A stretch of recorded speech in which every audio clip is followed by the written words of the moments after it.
तो फटाफट बेसिक्स करते जाएंगे और जहां न्यूमेरिकल आएगा वहां पे रुकेंगे, थोड़ा न्यूमेरिकल का प्रैक्टिस करेंगे, है ना। तो light, as we all know, is a form of energy which enables us to see objects from which it is reflected. So we are able to see any object when light falls on that object and gets reflected from that object and then comes back to our eyes, है ना। तो अगर कोई भी object को हम लोग को देखना है तो जो लाइट उसके ऊपर इंसिडेंट हो रहा है वो रिफ्लेक्ट होके जब हमारी आंखों तक आएगा तब हम उस ऑब्जेक्ट को देख पाएंगे। The objects which emit their own light are called, there are two kind of object. One is luminous object and other is non-luminous object. So those objects which have their own light are called luminous object. Example, sun hai, lamp hai, candle hai. These all have their own light. The object which do not emit light themselves but only reflect the light which falls on them are called non-luminous objects. Example of non-luminous objects are chair, table, the bed, and everything, book. So these are all non-luminous objects. Light always travels in straight line, and that is why a shadow is formed. Okay.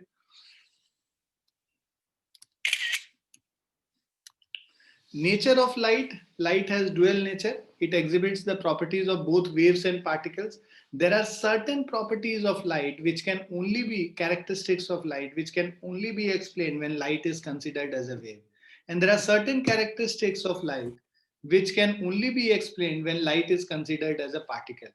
तो और कुछ ऐसे भी characteristics हैं जिसको तुम दोनों तरीके से एक्सप्लेन कर सकते हो। लाइट को अगर वेव की तरह समझो तो भी एक्सप्लेनेशन है, और पार्टिकल की तरह समझो तो भी it is you will be able to understand that. Now according to wave theory, light consists of electromagnetic waves, है ना। तो light is a combination of electric waves, electric field and magnetic field, right? तो जब हम कहते हैं कि light is an electromagnetic wave, means it is a combination of electric field as well as magnetic field which are propagating in a direction perpendicular, right?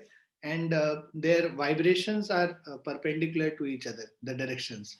So light consists of electromagnetic waves which do not require a material medium that like solid, liquid or gas for their propagation. So light, because electromagnetic wave hai, it will not require any medium to propagate from one place to another place. It can propagate even in vacuum.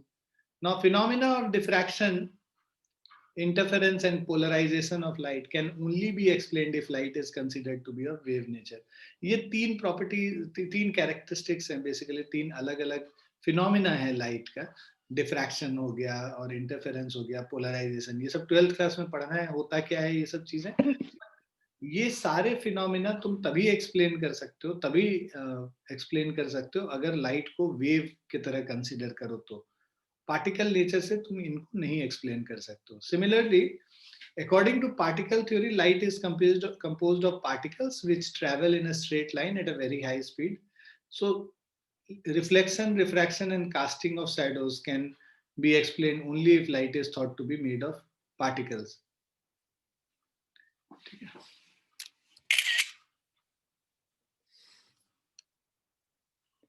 Now reflection of light from plane surfaces.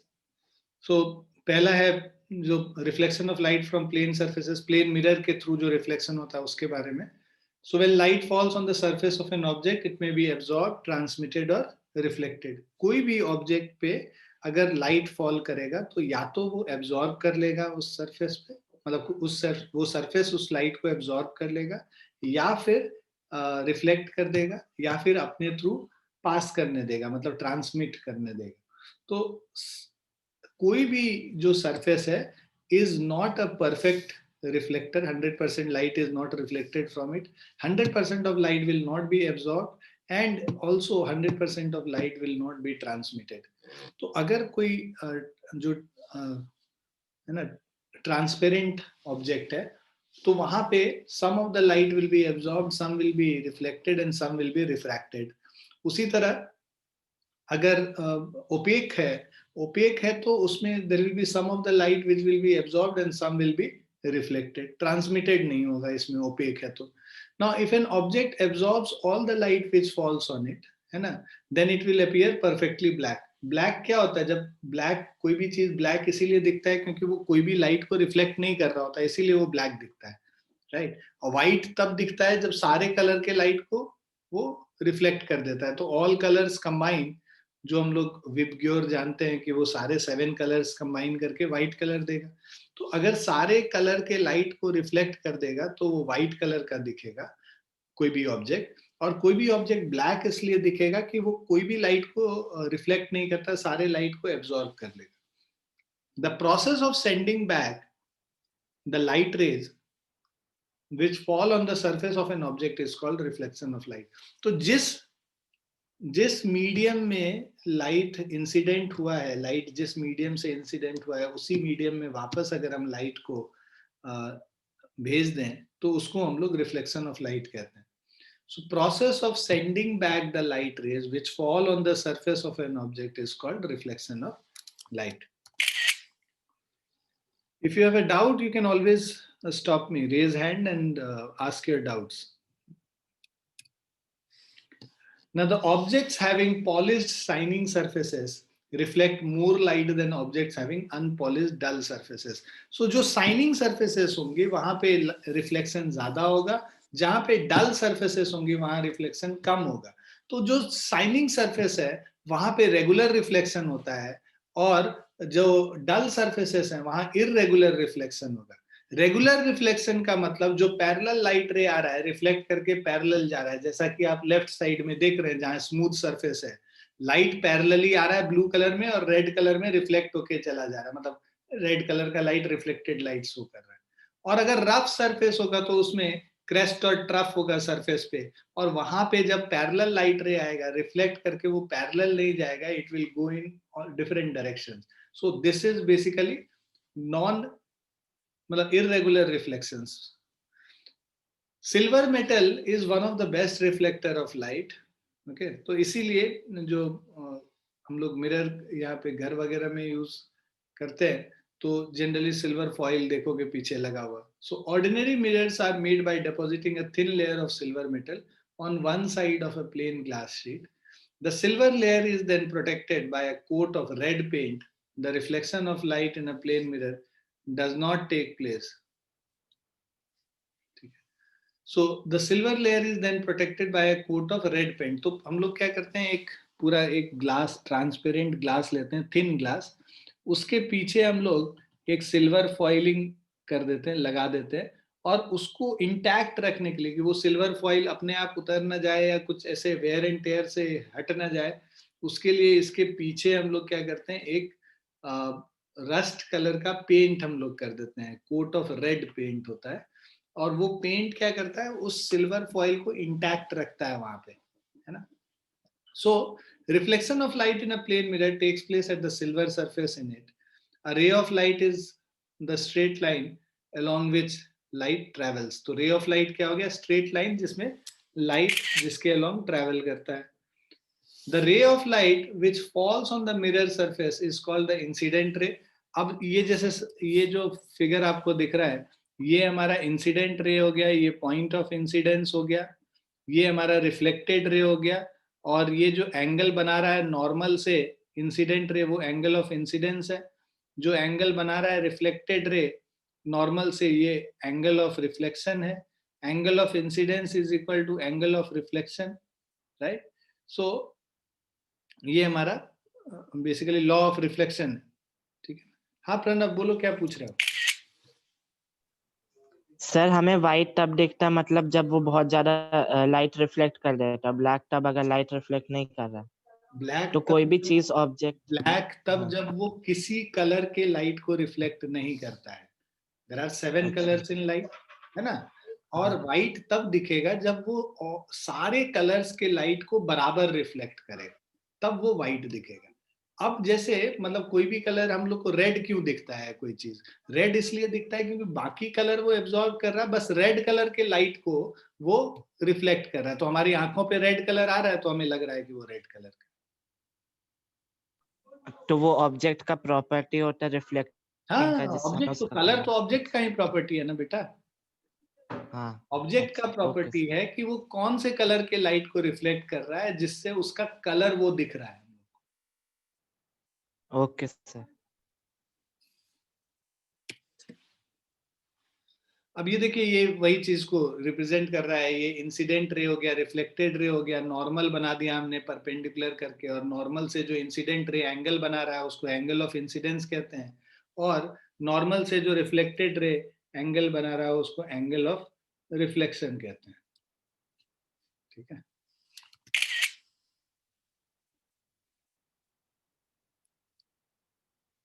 Now, laws of reflection of light. So there are two laws of reflection of light. First law of reflection क्या कहता है? The incident ray normal to the mirror at the point of incident and reflected ray all lie in the same plane. ये हमारा first law of reflection हुआ. ठीक है.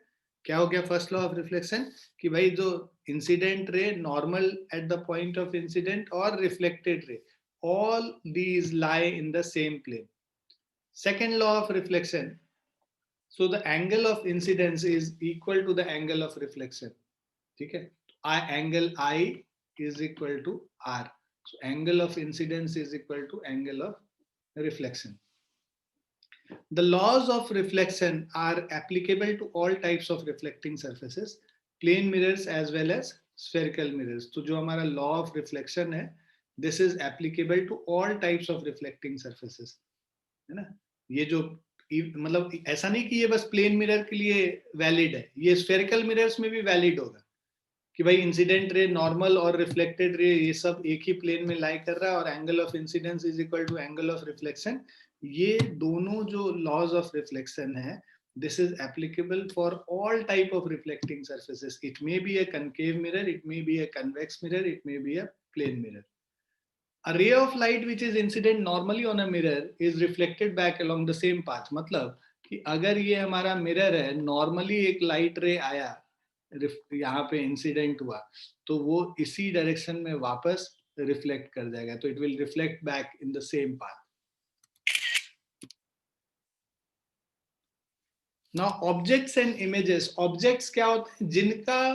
जिन objects वो होते हैं जो कि लाइट रे या तो अपना लाइट रे, उसके पास खुद का लाइट हो, जैसा कि ल्यूमिनस ऑब्जेक्ट होता है, या फिर नॉन ल्यूमिनस ऑब्जेक्ट में जो भी लाइट उसके ऊपर पड़ रहा है, वो लाइट जो जाके मिरर से हिट करता है, मिरर को इंसिडेंट होता है मिरर पे, वो ऐसे मतलब मटेरियल को ऑब्जेक्ट कहते हैं.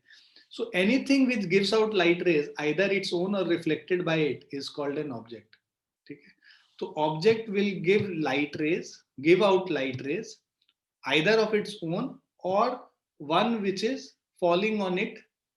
ठीक है. Either its own or reflected by it is called an object. Image is formed. Image कब form होता है? When light rays coming from an object meet or appear to meet at a point after reflection from a mirror or refraction through a lens.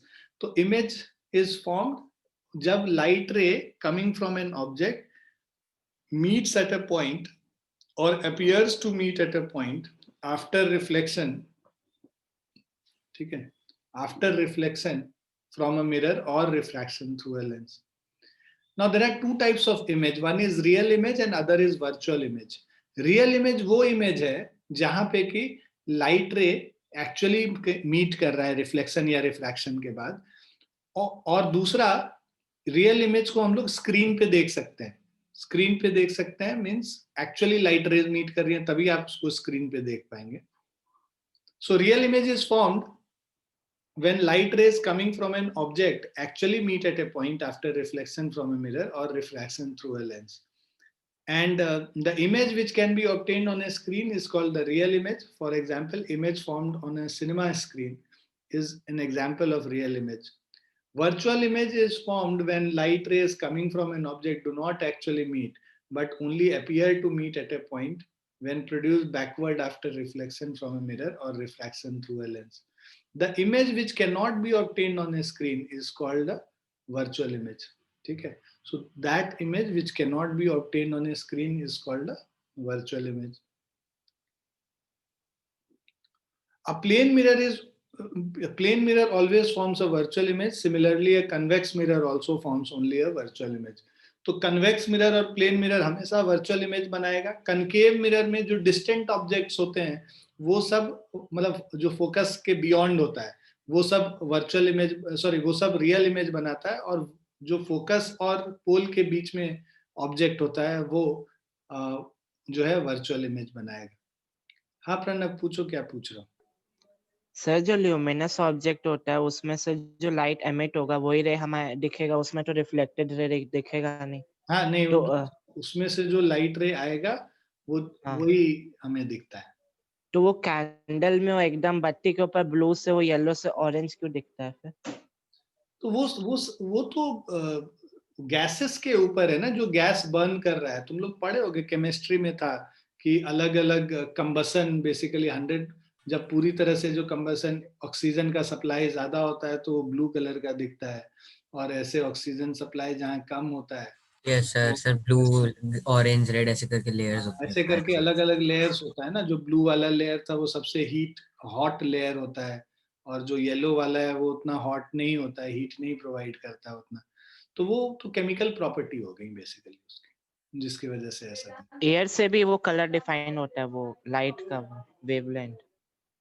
Air से मतलब air मतलब वो जिससे वो react कर रहा है, बर्न जैसे करेगा ना, अगर बर्न बोला करेगा, ना बर्न कंबशन। करने के बाद तो कुछ कुछ केमिकल प्रॉपर्टीज होती है ना। कोई भी चीज बर्न करता है तो किसी कलर का लाइट एमिट करता है,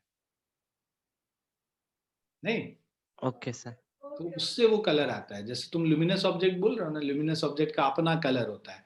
तो उसी तरह ये जो केमिकल्स हैं वो जब बर्न करेंगे तो इनका अपना इनहेरेंट प्रॉपर्टी होगा कि रेड कलर का लाइट देगा, तो वो रेड कलर का ही देगा। मतलब बाकी सारे जो वेवलेंथ, सारे कलर के लाइट नहीं निकलेंगे, बस रेड कलर का लाइट उससे निकल के आएगा, रेड वेवलेंथ का लाइट निकल के। Okay sir, thank you sir.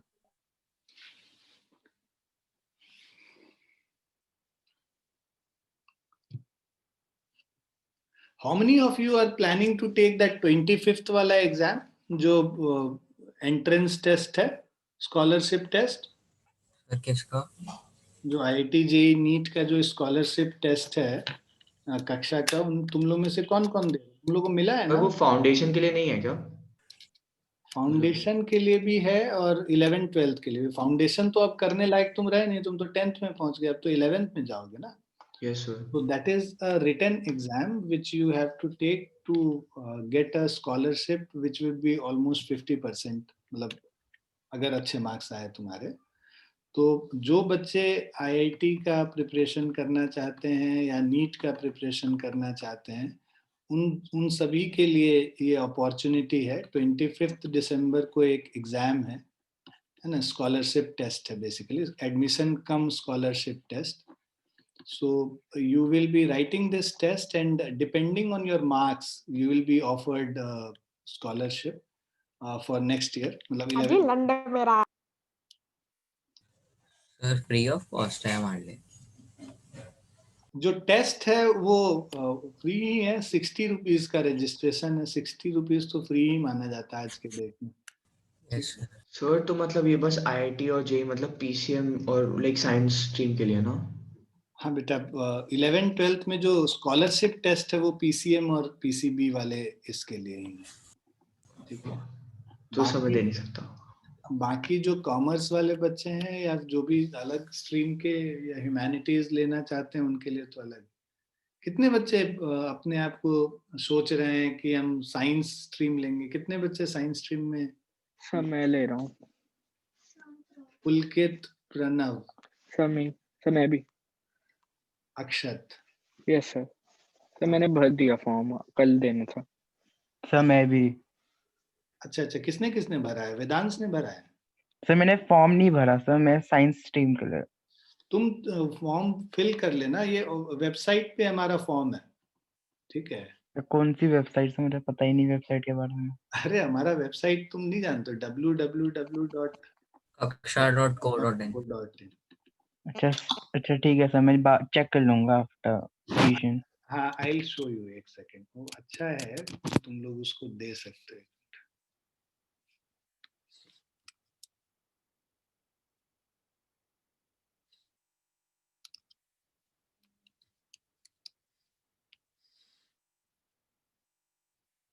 So when you go to our website, यहाँ पे रजिस्टर करने का है, तो तुम नाम, email ID, phone number, city डालोगे, फिर रजिस्टर नाउ दबाओगे तो एक फॉर्म खुलेगा, उस फॉर्म को पूरा फिल करोगे, नीचे पेमेंट ऑप्शन है, उसको क्लिक करोगे तो पे यू मनी वाला वो साइट खुल जाता है, जिसपे 60 रुपीज का वो लिखा होगा तुम्हारा उसमें, तो 60 रुपीज वो पे करोगे और फिर वो तुम्हारा रजिस्टर हो जाएगा तुमको।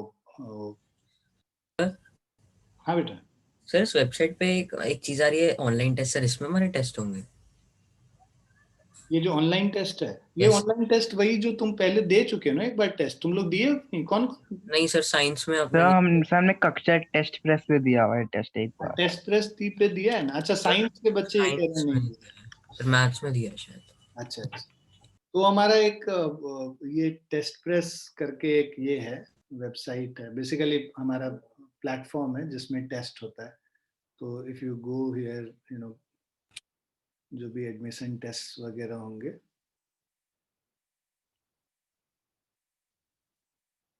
so this is how it looks like basically. It's a,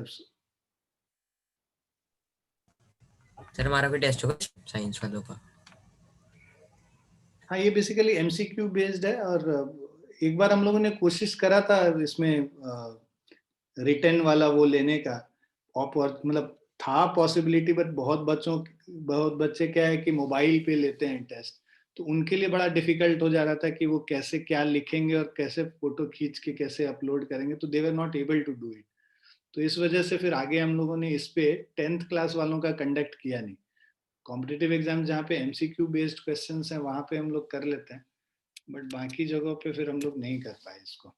sir कौन कौन सा सब्जेक्ट आएगा उसमें एंट्रेंस में? साइंस आएगा, मैथ्स आएगा, और एक ये भी रहेगा तुम्हारा जो एप्टीट्यूड। Aptitude test. सर आपका टाइमिंग बता सकते हैं, क्योंकि मेरे पास शायद से एग्जाम्स भी होंगे उस दिन। अरे 25 टाइमिंग दिसंबर को स्कूल बंद रहता है। सर हमारे स्कूल का भरोसा नहीं है सर, क्या पता खुला रखे एग्जाम से। स्कूल नहीं खुले, क्रिसमस के दिन स्कूल कहाँ खुलता है? मेरा कल प्री बोर्ड है स्कूल में, ऑफलाइन पहला मैथ्स का। ऑफलाइन? सर हमारे हाँ तो ऑनलाइन हो रहे हैं सर। सर मेरे कल मैथ्स का ऑनलाइन है। तुम पीपीई किट पहन के जाना बालक। Okay sir. चलिए, एनीवेज लेट्स प्रोसीड। हम लोग जो पढ़ रहे थे उसको कंप्लीट करते हैं। ऑब्जेक्ट्स और इमेज हम लोगों ने कर लिया था। Now formation of image in a plane mirror. तो यहाँ पे लेट्स से एक हमारा ऑब्जेक्ट है, राइट? इस ऑब्जेक्ट से, है ना, दो रेज निकलेंगे। कभी भी देखो, अगर उस ऑब्जेक्ट का इमेज बनाने के लिए तुमको एटलीस्ट 2 रेज चाहिए, तो ऑब्जेक्ट से 2 रेज हम लोग ले रहे हैं। एक और आसान तरीका रहता है कि जनरली एक ये रे ले लो जो कि स्ट्रेट परपेंडिकुलर है, राइट? तो रिफ्लेक्टेड रे इसी के अलोंग होगा, और जो लाइट रे इधर आ रही हैं, कोई भी एक रे ले लो, तो ये लाइट रे रिफ्लेक्ट करेगा इधर, है ना? ये नॉर्मल है मान लो, तो एंगल ऑफ इंसिडेंस और एंगल ऑफ रिफ्लेक्शन इक्वल हो गया, ये हमारा रिफ्लेक्टेड रे हो गया। अब ये रे जो है इधर जो जा रहा है, और ये जो रिफ्लेक्टेड रे इधर जा रहा है, ये कभी मीट नहीं करेगा। इनको जब पीछे की तरफ हम लोग एक्सटेंड करते हैं, so when we extend it in a backward direction, तो ये दोनों, it both of this appear to meet at this point, means they, यहां से तुमको ये लाइट डाइवर्ज करते हुए दिखेंगे। तो ये जो पॉइंट है जहां से लाइट रेज डाइवर्ज करते हुए दिख रही हैं, that is the image, that is the point where the image of this object is form. ठीक है? सो अच्छा, एक और चीज यहाँ पे है कि जो डिस्टेंस ऑब्जेक्ट का जो मिरर से है, that is the same as the distance of image from the mirror. That is the characteristics of image formed from a plane mirror. Okay. उसके अलावा तुम देखो, वर्चुअल इमेज फॉर्म हो रहा है, इरेक्ट इमेज फॉर्म हो रहा है, लैटरली इन्वर्टेड है, ये सारी चीजें जो हैं कैरेक्टरिस्टिक्स में हम लोग पढ़ेंगे। So you can see that जैसे जैसे ऑब्जेक्ट मूव कर रहा है, इमेज भी साथ में मूव कर रहा है ना? तो ऑब्जेक्ट अगर पैरेलल मूव कर रहा है मिरर के, इमेज भी पैरेलल मूव करेगा, और जितना डिस्टेंस मिरर से ऑब्जेक्ट का होगा उतना ही डिस्टेंस इमेज का होगा। तो if you see, the distance of the object from the mirror is same as distance of the image from the mirror at any point. So when an object is placed in front of a plane mirror, then the right side of object appears to be the left side of image, and the left side of the object appears to become the right side of image. So this change of sides of an object and its mirror image is called lateral inversion. So अगर हम लोग left hand raise करते हैं तो mirror में हमें right hand raise किया हुआ दिखता है, उसी तरह अगर हम लोग राइट हैंड रेज करते हैं तो मिरर में हमें लेफ्ट हैंड रेज किया हुआ दिखता है. सो ये जो चेंज ऑफ साइड्स हैं, that is known as lateral inversion. Characteristics of an image found by a plane mirror. पहला कैरेक्टरिस्टिक क्या है? Image found by a plane mirror is virtual, right? It can not be received on screen. ठीक है. दूसरा, the image formed in a plane mirror is erect, right? Image formed is erect. तीसरा, the image in plane mirror is the same size as the object. Fourth, image formed by a plane mirror is at the same distance behind the mirror as object is in front of the mirror. Fifth है, the image formed in a plane mirror is laterally inverted. ठीक है. तो ये सारे हैं, virtual है, erect है, same size as the object, and image formed by a plane mirror is at the same distance behind the mirror as the object is in front of the mirror. ठीक है. And it is laterally inverted. तो ये characteristics of image formed by plane mirror है. So यहाँ पे देखो ये lateral inversion को show कर रहा है. The person actually he is raising his right hand, and the image which is seen on in the mirror, so that person in the mirror, the image in the mirror is raising his left hand.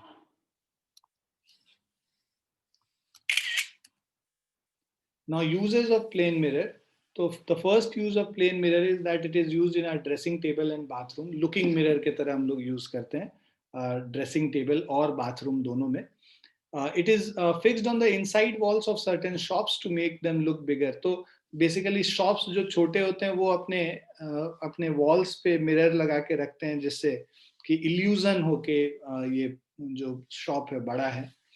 It is fitted at blind turns of some busy roads so that drivers can see the vehicles coming from the other side and prevent accidents. And it is used in making periscopes. So you can see the periscope here. आप देख सकते हो कि दो mirror हम लोग use करते हैं यहाँ पे, है ना? और ये जो दोनों मिरर है, ठीक है, सो यहाँ पर से जो लाइट रे आ रहा है that gets reflected.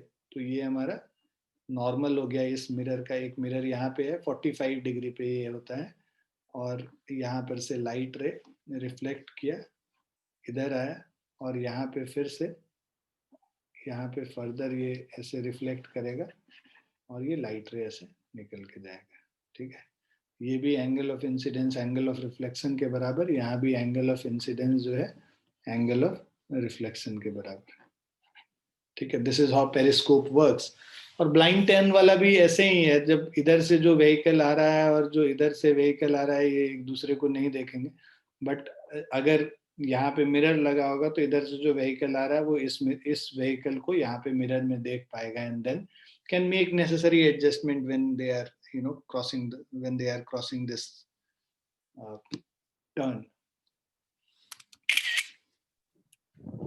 Sir light energy absorb होकर हीट एनर्जी बन जाता है क्या?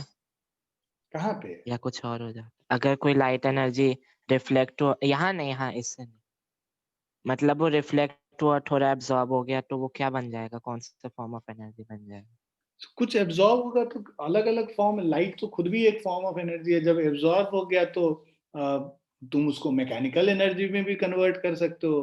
कभी कभी फोटो इलेक्ट्रिक इफेक्ट होता है. लाइट एनर्जी आके एब्जॉर्ब करता है इलेक्ट्रॉन, और वो इलेक्ट्रॉन मेटल के जो सरफेस से रिमूव हो जाता है, तो उससे जो है फोटो इलेक्ट्रॉन्स प्रोड्यूस होता है, जिससे फोटो इलेक्ट्रिक इफेक्ट प्रोड्यूस होता है, करंट भी प्रोड्यूस हो सकता है. There are various things which can happen.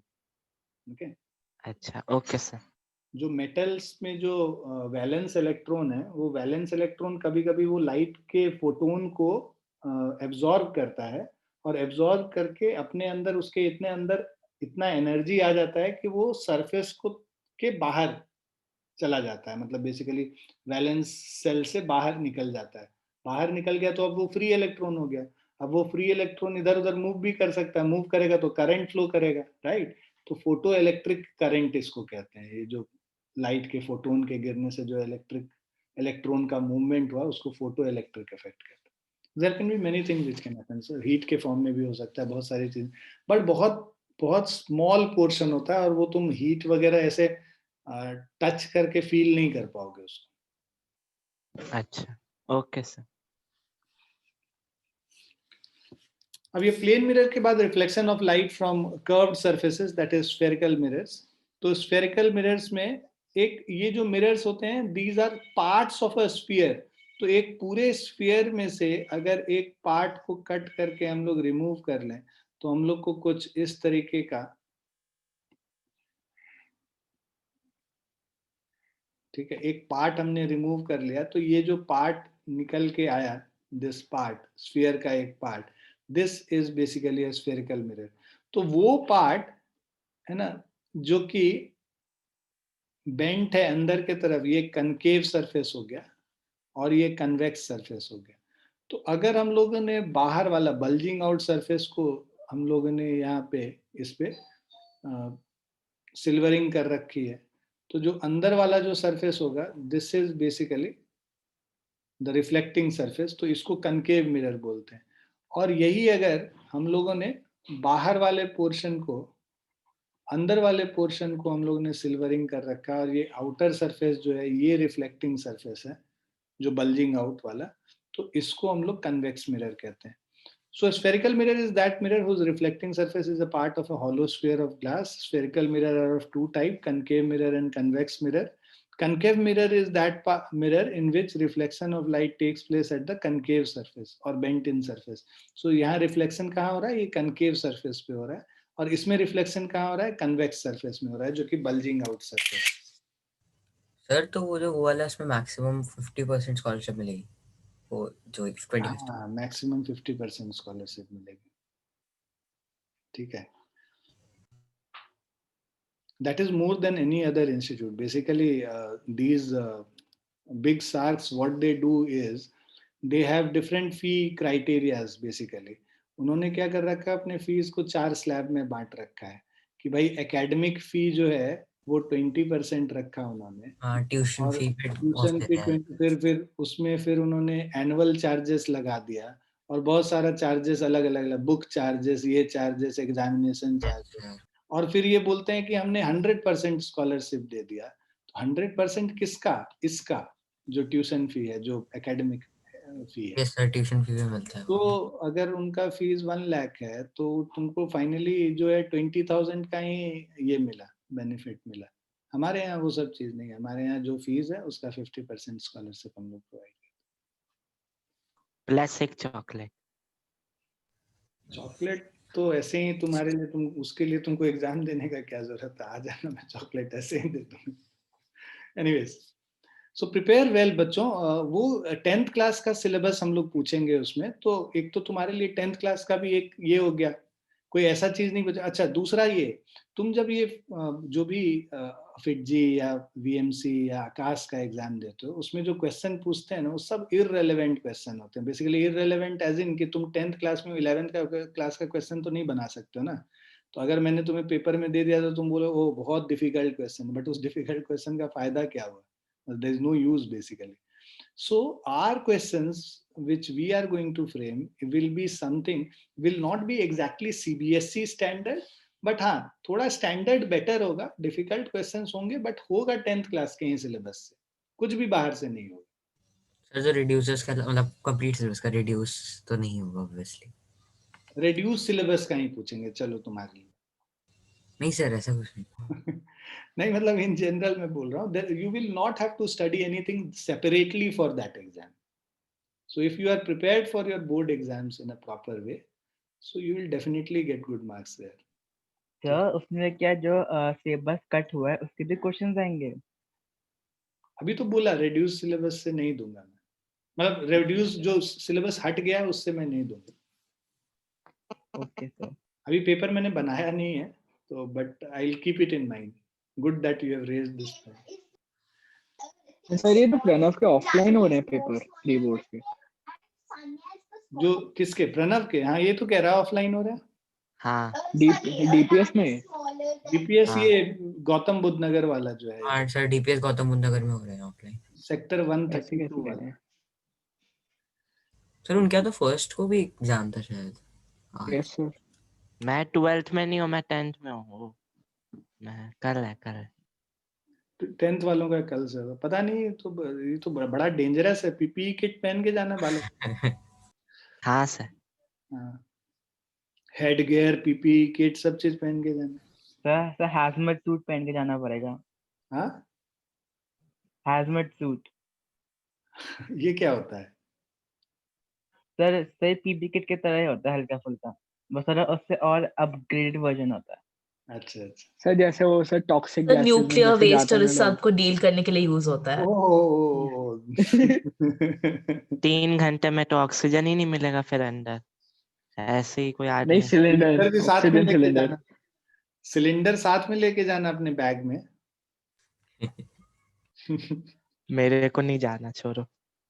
Okay, so spherical mirrors are of two types, ये हम लोगों ने कर लिया है। आगे चलते हैं। कन्वेक्स मिरर और कनकेव मिरर। तो यहाँ पे ये जो आउटर सरफेस को हम लोगों ने सिल्वर कर रखा है, तो अंदर वाला जो सरफेस है ये रिफ्लेक्टिंग सरफेस हो गया बेसिकली, तो ये कनकेव मिरर हो गया। जब हम लोगों ने अंदर वाले सरफेस को सिल्वरिंग कर रखा है, तो आउटर सरफेस हमारा रिफ्लेक्टिंग सरफेस हो गया, ये हमारा कन्वेक्स मिरर हो गया। ये जिस स्फीयर का, ये जो स्फेरिकल मिरर जिस स्फीयर का पार्ट है, उस स्फीयर का सेंटर को हम लोग सेंटर ऑफ कर्वेचर कहते हैं। So centre of curvature of A spherical mirror, सारे डेफिनेशंस अच्छे से याद करना क्योंकि ये सब डेफिनेशंस एग्जाम में आएंगे। So centre of curvature of A spherical mirror is the centre of hollow sphere of glass of which mirror is a part. It is represented by a letter capital C. Similarly, the center of curvature of a concave mirror is in front of it, but the center of curvature of a convex mirror is behind it. So concave mirror का center of curvature इसके सामने है और convex mirror का center of curvature उसके पीछे है. The radius of curvature of a spherical mirror is the radius of hollow sphere of glass of which the mirror is a part. It is represented by a letter capital R. तो ये जो hollow sphere है, ये center of curvature और इसका जो pole का जो distance है, इसको हम लोग radius of curvature कहते हैं.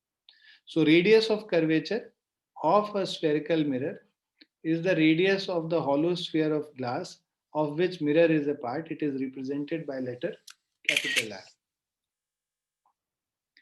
Now center of a spherical mirror is called its pole. So जो spherical mirror है उसका जो center है that is called its pole. तो ये वाला जो portion है ये pole हो गया, ये pole हो गया.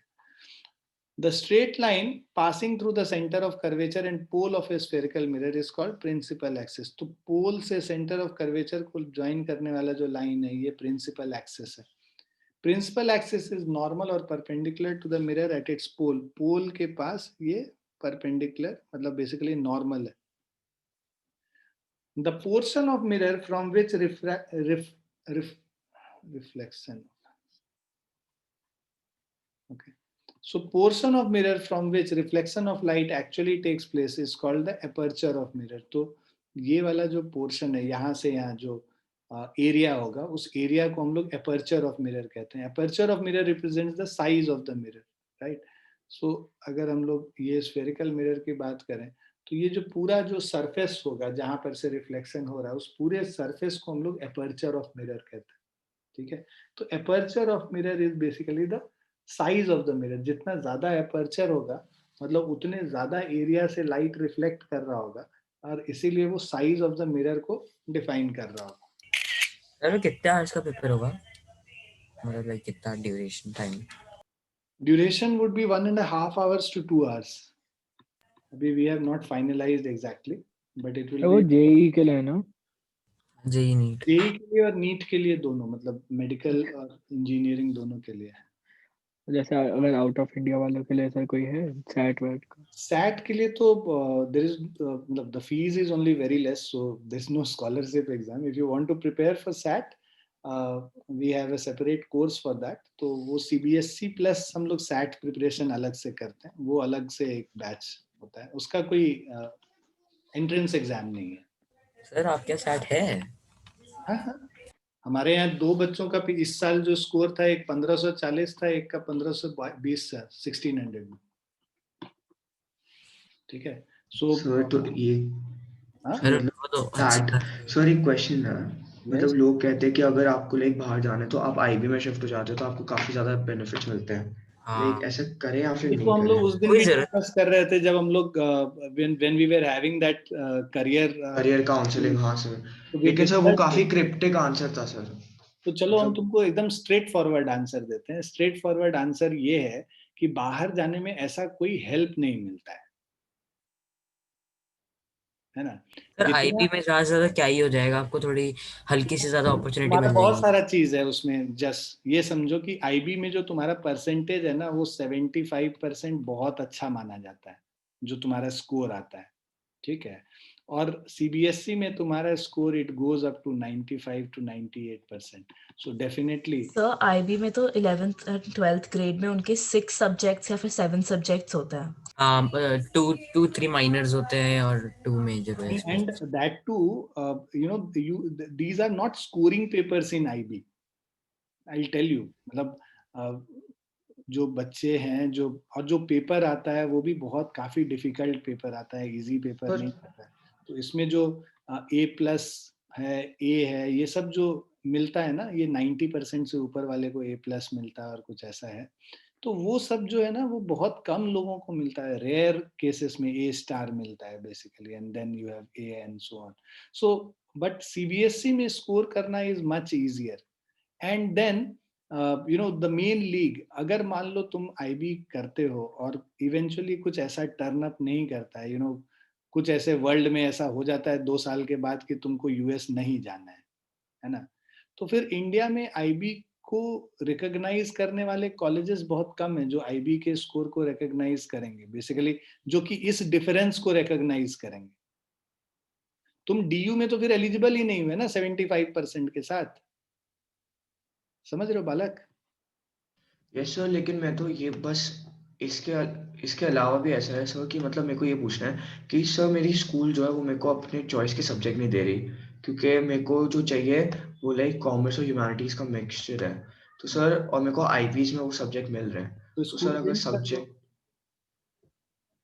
School sir, change. लेकिन अगर कर ही रहा हूँ सर स्कूल चेंज, तो मेरे को आईबी ऐसे खुद से पढ़ने का मन तो है।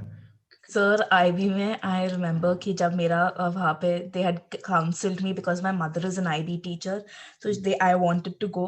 तब I was learning about all these essays. Sir उनके इतने सारे एसेज होते हैं मेरे तो, and I like writing essays. मेरा तो वहां पर ही वो हो गया कि इतने ऐसे कैसे लिखूंगी मैं।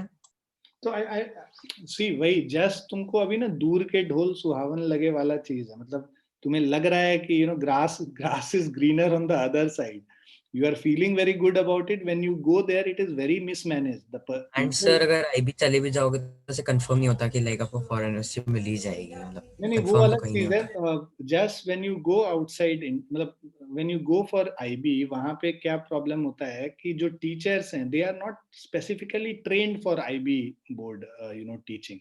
बहुत सारे teachers, there are very few teachers who are specifically trained for teaching IB students. तो वहां पे फिर मिसमैच हो जाता है जब आप ट्रेंड नहीं है आईबी स्टूडेंट्स को पढ़ाने के लिए।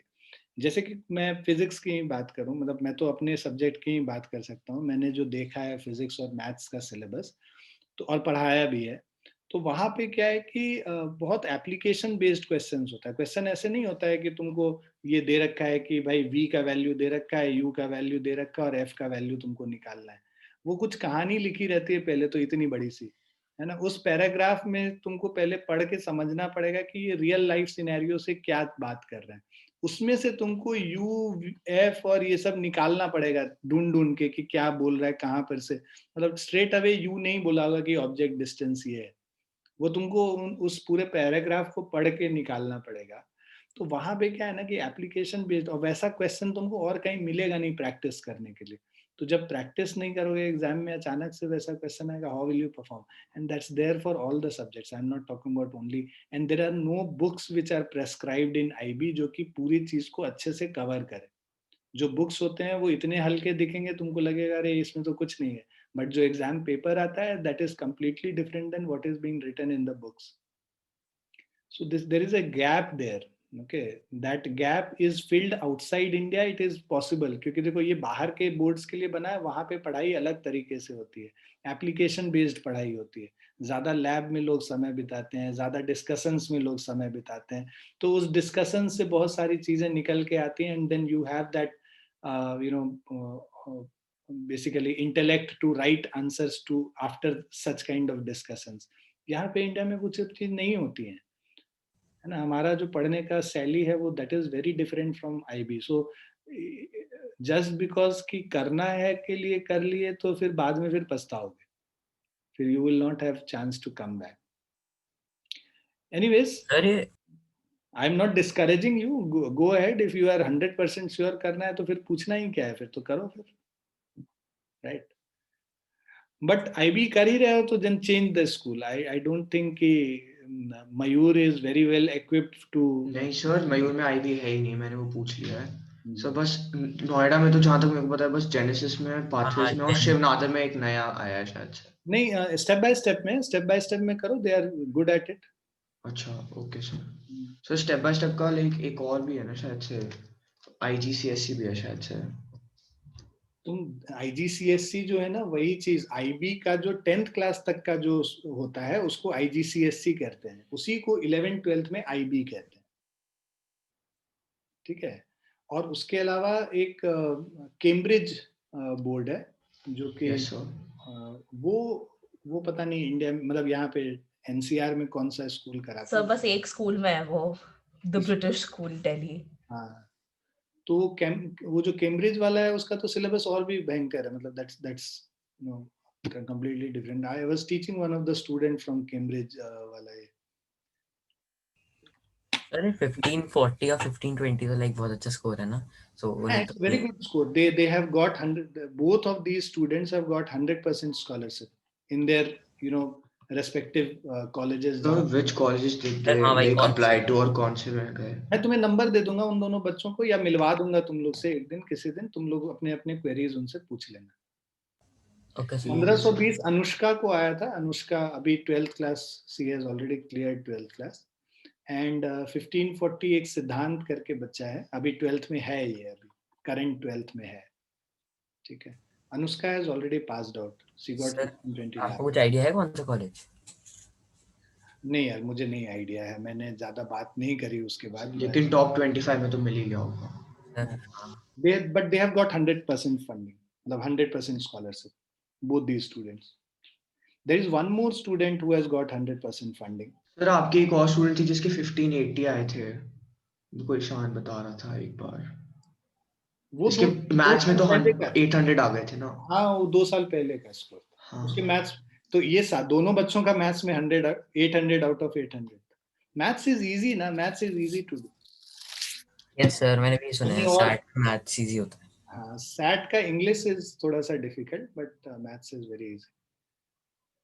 आई don't know, others are getting bored, I suppose, लोगों को लग रहा होगा कि सर ये पता नहीं सैट का जानकारी क्यों इतना दे रहे हैं। एनीवेज, चलो let's focus again.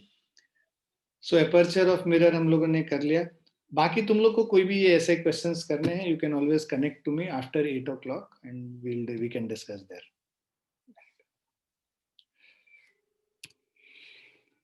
Sir SAT वाला जो अप्लाई करने वाली चीज है वो भी वेबसाइट पे ही है? सैट का क्या चीज? जो सैट के इसके लिए क्लास के? Yes sir. हाँ, मतलब उसकी डिटेल वेबसाइट में, मतलब सैट का है वहाँ पे डिटेल्स, बट सैट का अलग से कोई फॉर्म ऐसा नहीं है वहाँ पे, कोई scholarship. Sir, do you have ACT prep as well? Yeah, SAT and ACT both, we cover both. Okay, thank you, sir. Because nowadays people prefer taking ACT more than SAT. Sir ऐसा क्यों है sir? I guess दोनों equal से ही हैं। Sir ACT में science भी होता है ना, इसलिए। हाँ, तो जो जिनको स्टेम सब्जेक्ट्स लेने हैं ना, बेसिकली साइंस वाले बच्चों को, उनको ACT लगता है कि कुछ कुछ कॉलेजेस में उनको प्रेफरेंस मिल जाएगा, ऐसा लगता है। ऐसा कहीं पे भी कॉलेज में लिखा नहीं है, बट ये देखो क्या है ना कि जितने काउंसलर्स हैं ना, उन्होंने ये सब चीजें बनाई हैं बेसिकली कि no you should write ACT if you are taking science. whether the college wants it or not, it's मतलब I don't understand, I don't know कि college ने ऐसा कुछ कभी बोला है, but speculations है कि ACT लिखने से तुम्हारे chances ज्यादा bright होते हैं। तो मतलब एक्चुअली जिनको स्टेम ना लेना उनके लिए एसीटी पॉइंटलेस है ना? नहीं नहीं, ऐसा कुछ नहीं है।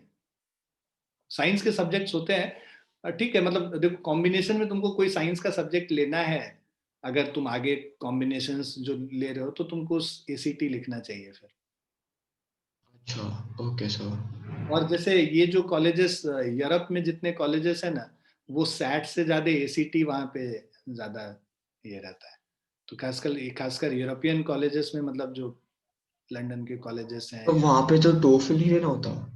टोफल, तो दैट इज अनदर थिंग ना, दैट इज टॉफल तो इंग्लिश का है। Test of English as a foreign language, that तो तुमको कहीं पे भी देना पड़ेगा, तुमको यूएस भी जाओगे तो भी टोफल देना पड़ेगा। लाइक वहाँ पे बाद में फिर से लाइक यूके के लिए देना पड़ता है एसीटी? कुछ कुछ कॉलेजेस मांगते हैं, तो दैट डिपेंड्स ऑन कॉलेज। जो तुम कोर्स कर रहे हो, किस कॉलेज में कर रहे हो, उस कॉलेज का तुमको रिक्वायरमेंट्स देखने पड़ेंगे कि क्या रिक्वायरमेंट्स। तो मैंने पढ़ा था कि लाइक जो टॉप 2 यूनिवर्सिटीज़ है, ऑक्सब्रिज में तो ऐसा है कि आपको जिस सब्जेक्ट में पढ़ना है उसका आपको एग्ज़ाम भी देना पड़ता है उस सब्जेक्ट का, उससे पहले आपका कुछ नहीं होता। दैट्स व्हाट, तो हर कॉलेज का अलग है। That the counsellors will tell you exactly कि which college what exam do you need to take according to your subject choice. Okay sir. Sir ये सैट वाले कोर्स की कितनी फी है आपके यहाँ? ये इसकी फीस 40,000 है बेटा। अच्छा, फुल ईयर या फिर? This is for 6 months 7 months 6 to 7 months programme. अच्छा, सर आपके हिसाब से कब करना चाहिए 11th के लाइक उसमें, मतलब समर ब्रेक में स्टार्ट कर दें हम करना, 11th या क्लास के फिर? समर ब्रेक पे तुम कर नहीं पाओगे, उतना कम भी टाइम में नहीं होता है प्रिपरेशन। तुमको 6-7 महीने चाहिए होते हैं, 6 to 7 months। तो generally the best time to take SAT is September 2021 for you guys, and then you will have another ये chance to take it in December 2021। तो सितंबर में अगर तुम्हारे स्कोर बहुत अच्छे आ गए 1500 प्लस, तो तुमको फिर से देने की जरूरत नहीं है। अगर तुम्हारा स्कोर थोड़ा खराब है तो तुम दिसंबर 2021 में you can again take the test so that you can improve your score, अगर तुम्हारे कम नंबर इसमें है तो कोई लिमिटेशंस होती हैं क्या? नहीं, लिमिटेशन कुछ नहीं, तुम 1000 बार भी दे सकते हो टेस्ट,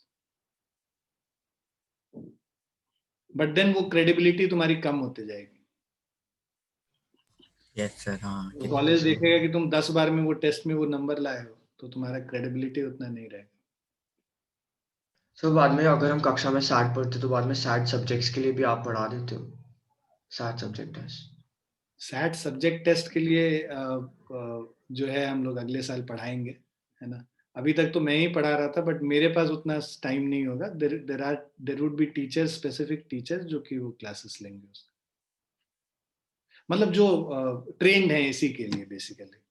मैं तो सब चीज पढ़ा सकता हूँ ना, but I don't want to get into that.